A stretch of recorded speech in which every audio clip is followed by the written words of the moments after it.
All right, you guys. So we are back at The Tea is Toxic. I just want to start off with this episode letting you know that there are a lot of trigger warnings. Viewer discretion is advised. I don't think this one's going to take a whole lot of time up, but I will have a whole lot of opinion. You guys already know you might hear my ice in the background. But yes, viewer discretion is advised. Some triggers may be in regards to race, to sexual identification, sexuality, all of these different things. So heads up. Let me go ahead and say, y'all, I'm starting to get to binge numbers, okay? What am I on, like number 4? That means somebody can come in and just binge through now. It's not just one episode. I'm feeling myself. We'll go into that. How did we get here? How did we get here, y'all? Let me be honest with you. I don't know how the hell I got here. All I know is I was up thinking to myself, what kind of toxic circumstance or happenstance or situation do I want to discuss coming up this week? My mind was drawing a blank because what I don't want to do, I don't want to become one of those true crime podcasts, because while I enjoy them, that's not what this is about. This is about toxic situations that have happened in time, things that people do, and it just gives Bird Box, right? The experiences that you hear, you're like, this can't be real, right? It gives absolute Bird Box. Prime example, I literally was just on Instagram today, and this teacher, this female teacher who's in her 70s was, for all intents and purposes, touching on a student, okay? She goes to jail, and they hit her with 600 years. That's preposterous. Is that a real thing? You hit 600 years on a 70-something-year-old woman now. She's guilty as guilty can be. She needs to do time, and she'd probably die in the jail. But 600 years? What? What is this? You think this woman's a dinosaur just because she made it that long? No, that's crazy. That's toxic. Her behavior was toxic. The crime didn't fit the time, and that was toxic. That's insane. That's what I mean when I say toxic situations. Okay? So I don't know how I got to Jussie. As some people like to call him Jussie, as other people call him. I'm not a fan of the fact that his name has a U as the first name, but that's neither here nor there. If anybody has ever watched Empire, you'll know this actor. He was a part of that show. And right as the pandemic was starting to really take off, he got himself into some crazy shit, okay? And that's what we're going to talk about today. Now, in my opinion, when it comes to the job situation, we'll discuss that later, what happened with his career. And, Empire, that's that. It lasted for 6 seasons, okay? For me, I was invested in the first season. That one girl that did What Is Love? I will tell you I'm loving tonight, right? That was a fire-ass song. Everybody was bumping the album. Everybody was getting into the Jussie Smollett and Cookie Lion and all them Jamal, the whole little weird-ass family. The Cosby's gone wrong. And it was popping. But by the second season, it was definitely I could play this while I clean my house energy. I didn't have to sit down. How many times was Cookie gonna be angry at Lucius and still forgive him? And it was just, it was a run-on storyline. But shout out to Empire. I think we've all enjoyed it at some point in time. And then it's like most shows, you end up outgrowing it, okay? And so that's how we got here, right? Thinking about old shows that used to slap and the actors that played on them, not played on it, and where they're at now. So we're not talking about where every actor is now from Empire. We pretty much know where everyone is from Empire.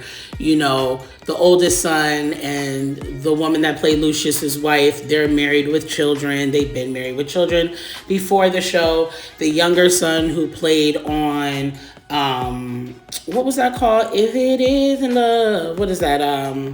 You know what I'm talking about. That movie that came out on BET about the group back in the day.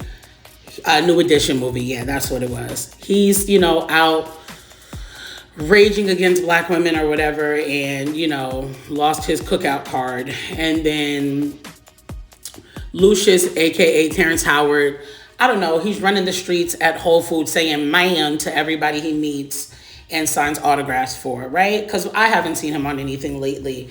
And I do put that on the pandemic for the most part because it really has played with a lot of people's careers. And lastly, we have our girl, Taraji P. Henson, aka Cookie Lion.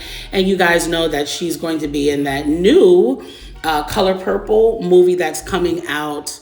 The readaptation, sometimes I be smart, but I be slow, y'all. Okay. But she's going to be in the remake of The Color Purple as Suge Avery. And might I add that when I heard that, I was like, Taraji don't sing. And then somebody leaked her practicing, and I was like, Taraji sings? So that was fire. I'm really excited to see that. One of my favorite movies. That's a classic. And then lastly, we have Jussie Smollett.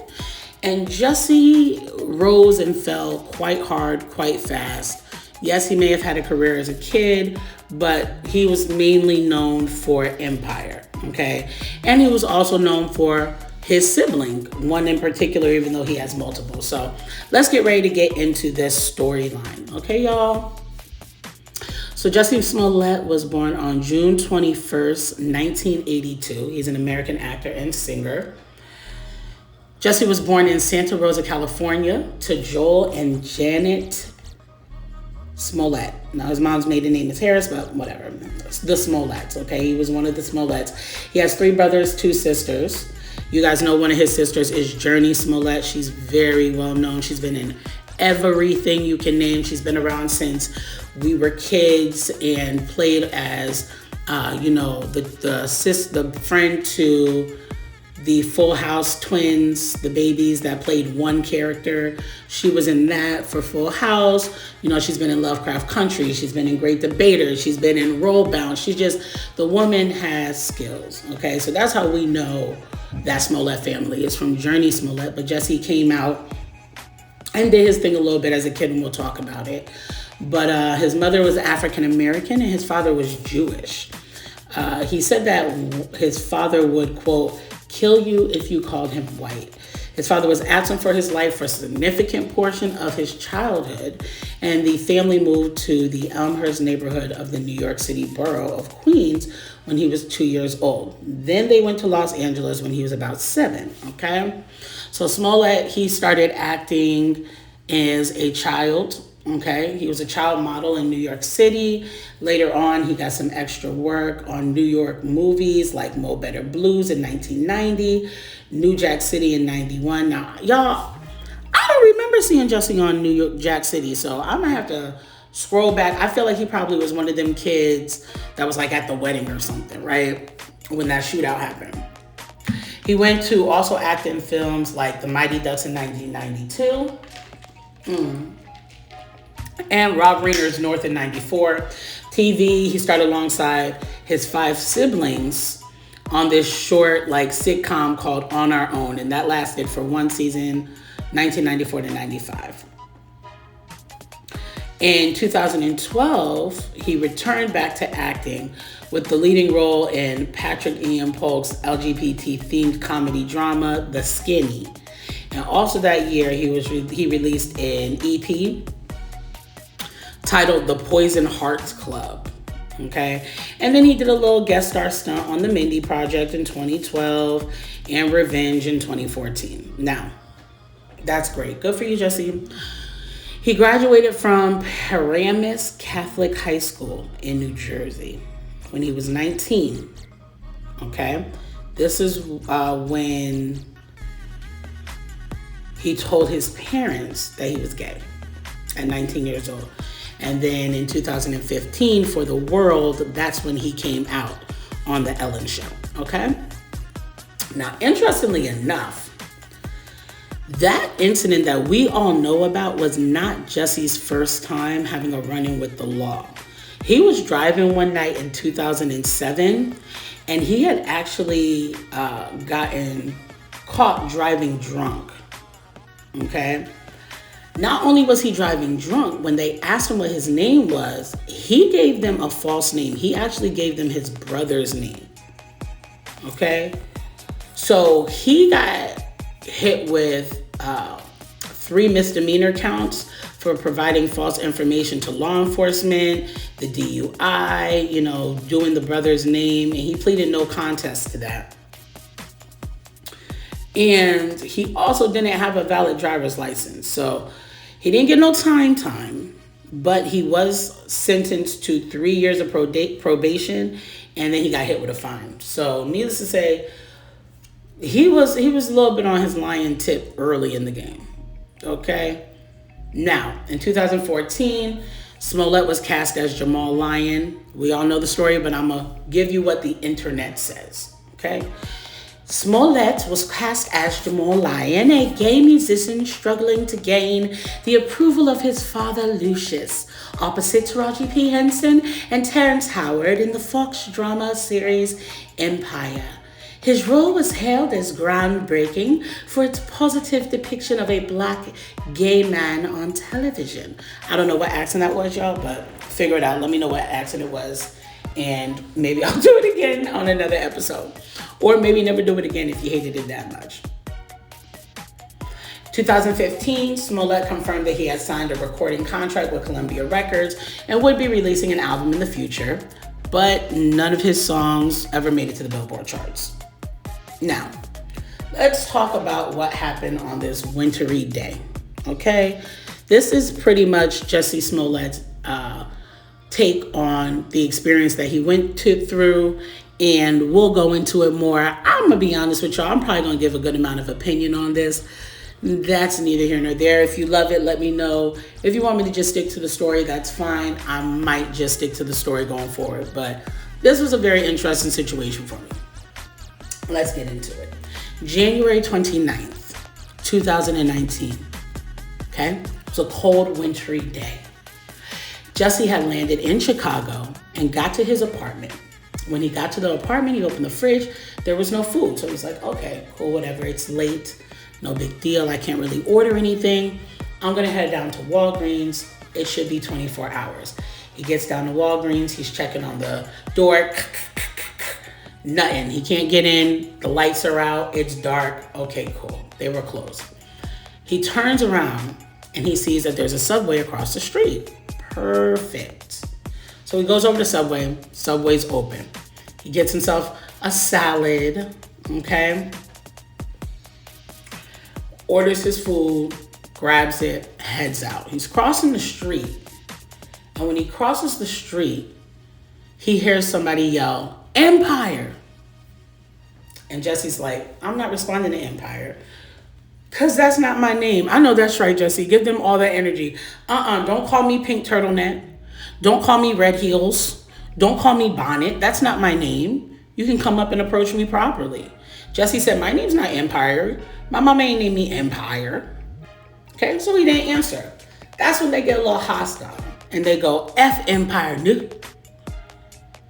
Now, I don't know if they did the hard ER, y'all, but that was what came out. That's when Jussie stops in his tracks. And he's like, what did you just say?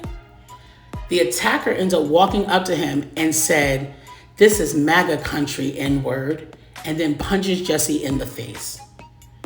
Now, I don't know about y'all. I only ever been hit in my face once by someone. Not even a punch. But that was in some like regular room temperature degreed hallway in school.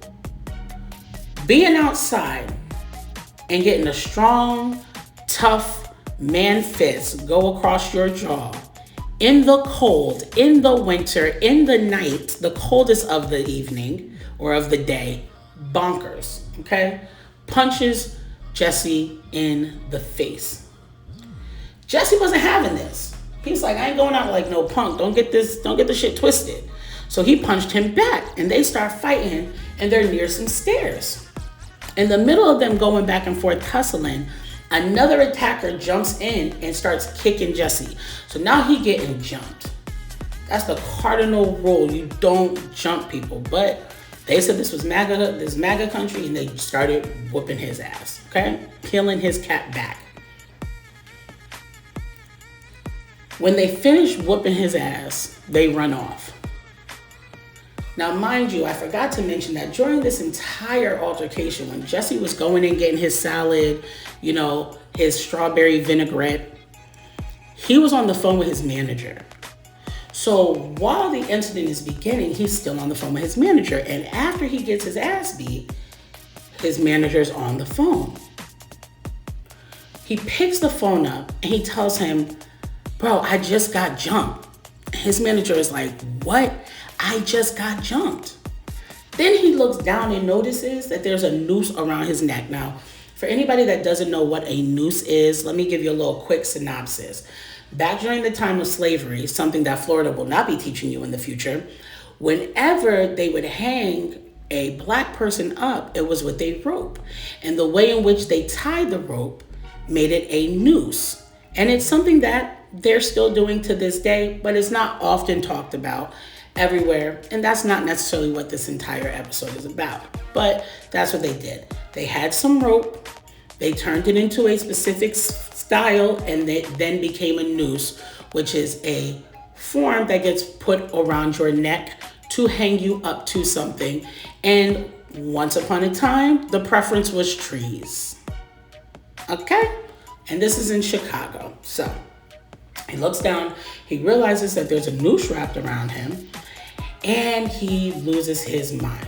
Okay? He beats the ground, he screams into the cold air night. He's furious, he's shocked. Okay? He was pissed. Now, he gets back to his home. He calls the police. It takes the police about 30 minutes to show up. Amidst the police taking their time to get there, okay, Jussie goes into the bathroom to see what kind of damage was done. And damage was done, y'all. Jussie had gotten a cut under his eye. The noose was on his neck. And I'm sure that in the midst of the attack, these attackers had probably jacked his Subway meal up a little bit too. Probably shook that salad a little too hard for him. Okay, it wasn't a sandwich. Probably bust through the plastic and everything. Probably all in the bag.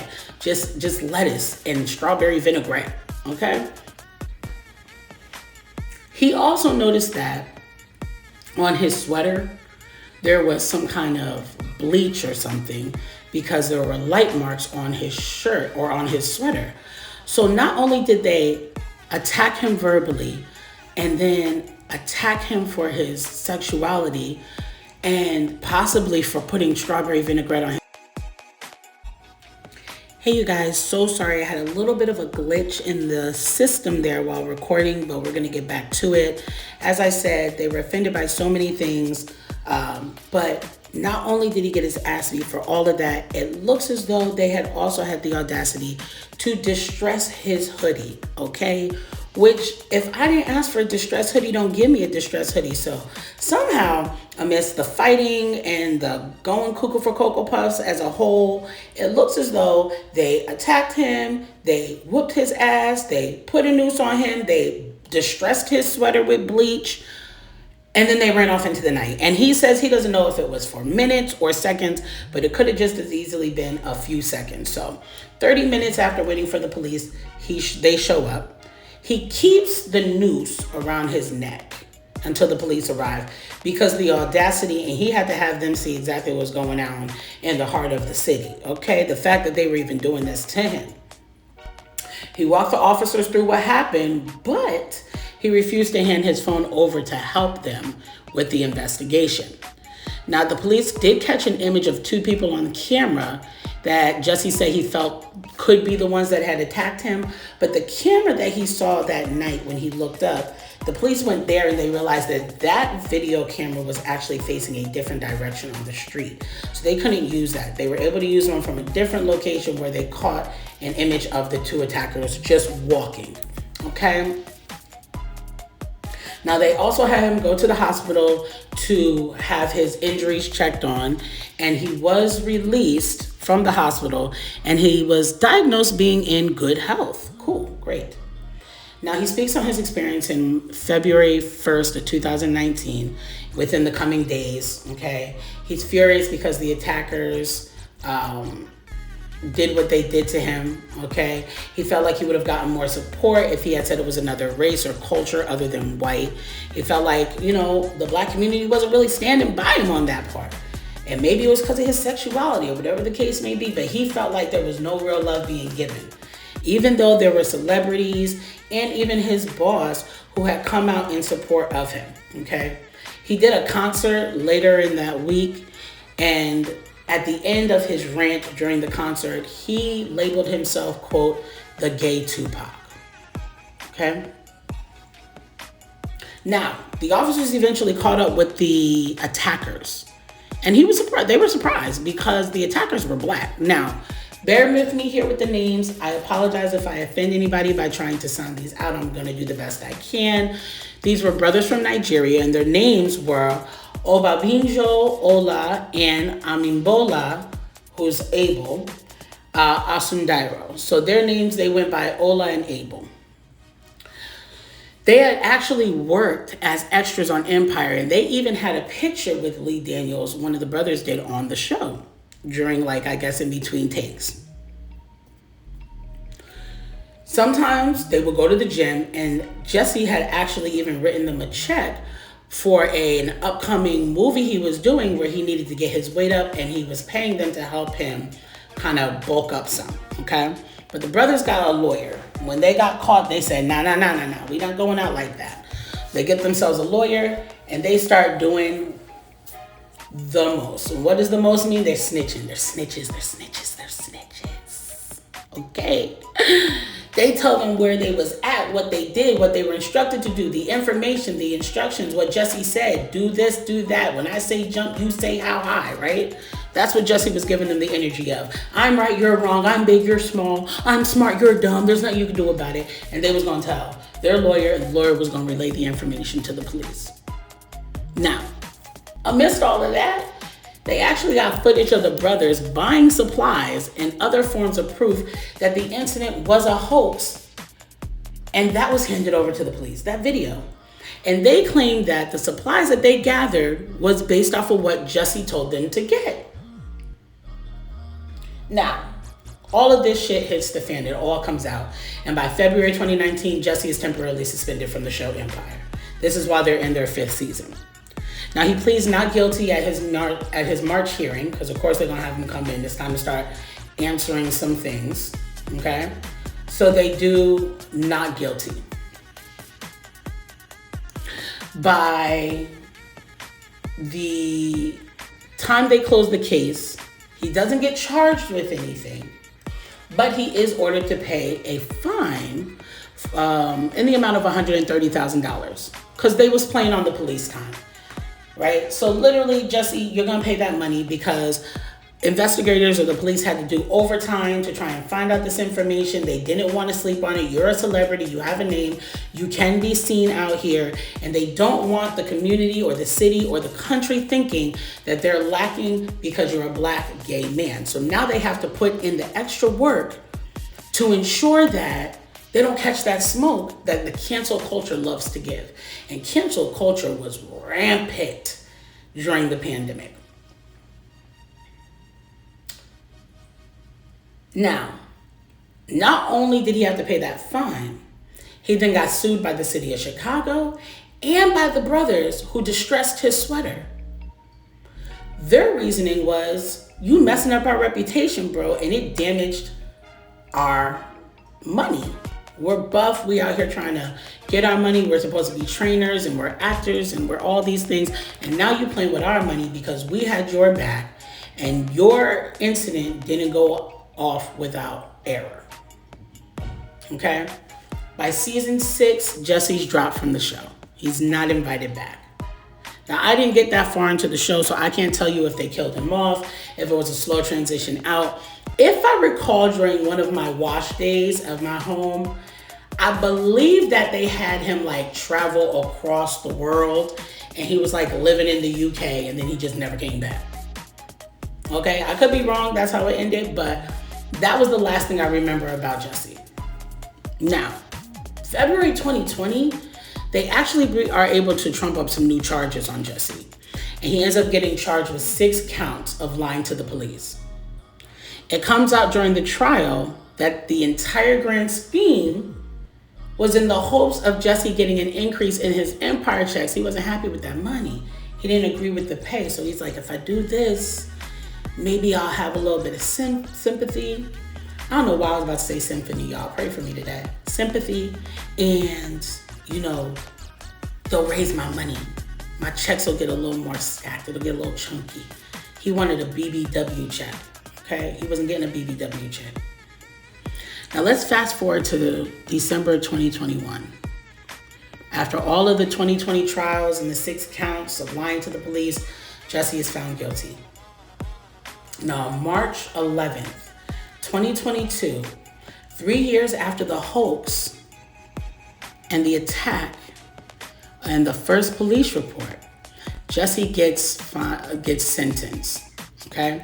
They find him guilty for all the silly shit he did. He's sentenced to 150 days jail time.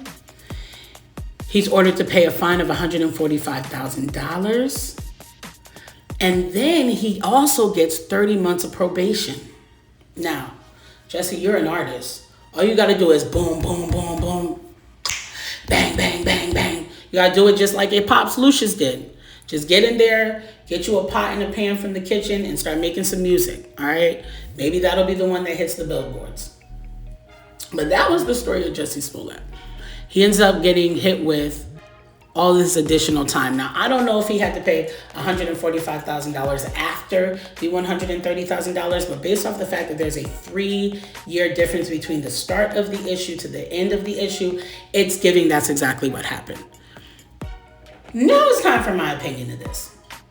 Why do I feel like this makes this situation toxic? We all learned in our childhood about the boy who cried wolf. Nobody likes a liar. But most importantly, once you lie, the amount of time it takes for you to be trusted again is astronomical. And in Jussie's situation, this wasn't just a lie. This was manipulation, right?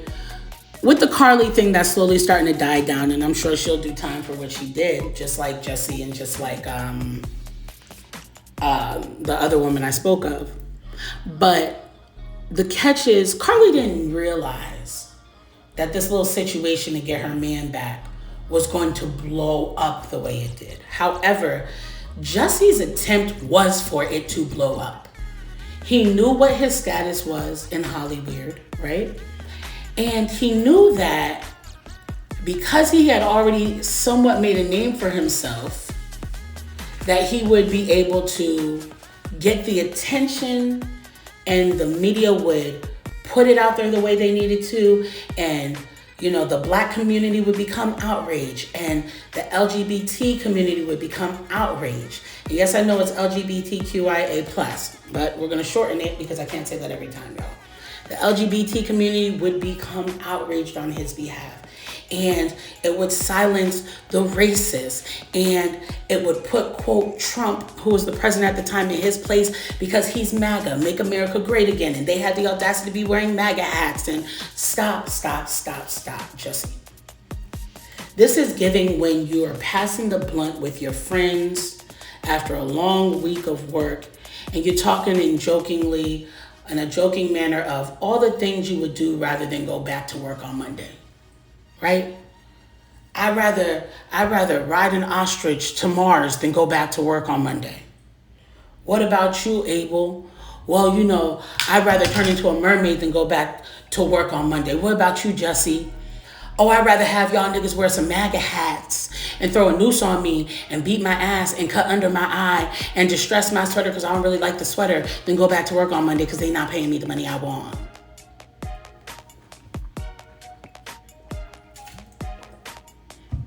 This has to be the most diva behavior that I've ever seen. And if you notice in that last slide, Jussie had the audacity to stand by that lie through and through to the very damn end. That clap he given, that's for the judge.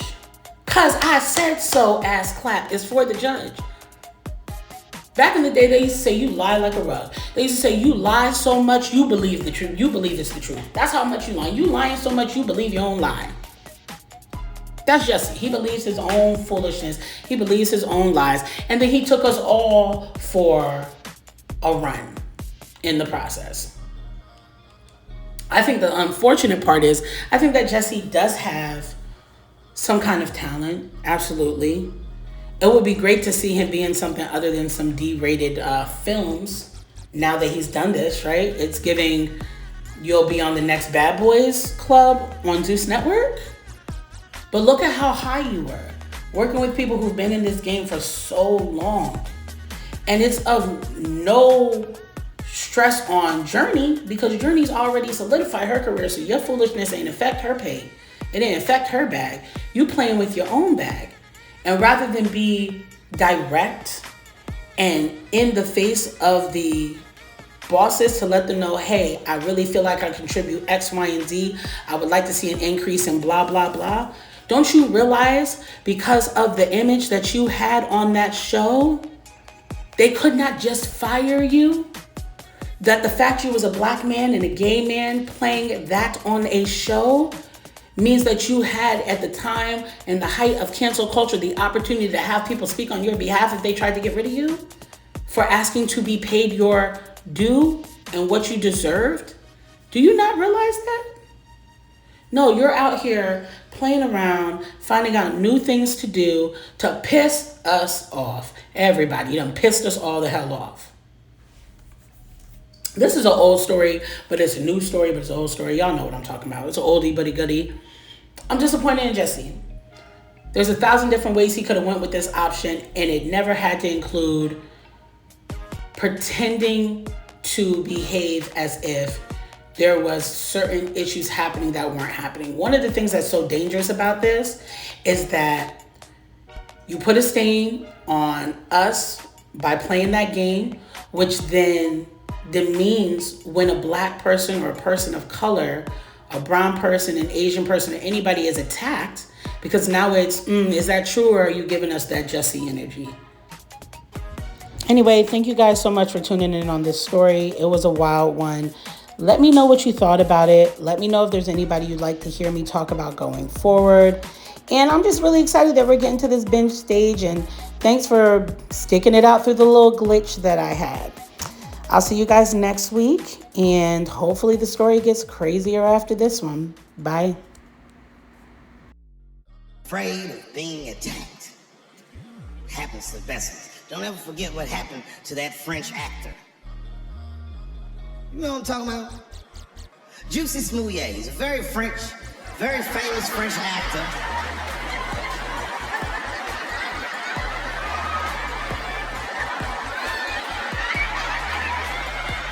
Y'all never heard of Jussie Smollett?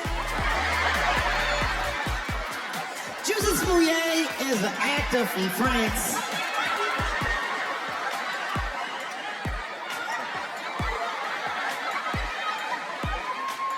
And he became famous on a show called Empire. One night, he was in Chicago late at night and was the victim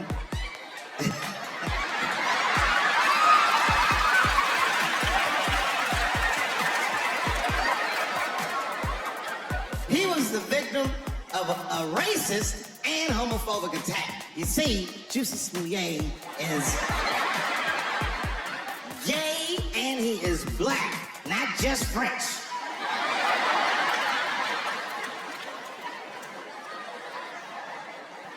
Oh, it was a crazy story. Apparently, when he's walking down the street late at night, two white men came out of the shadows with MAGA hats on and beat him up.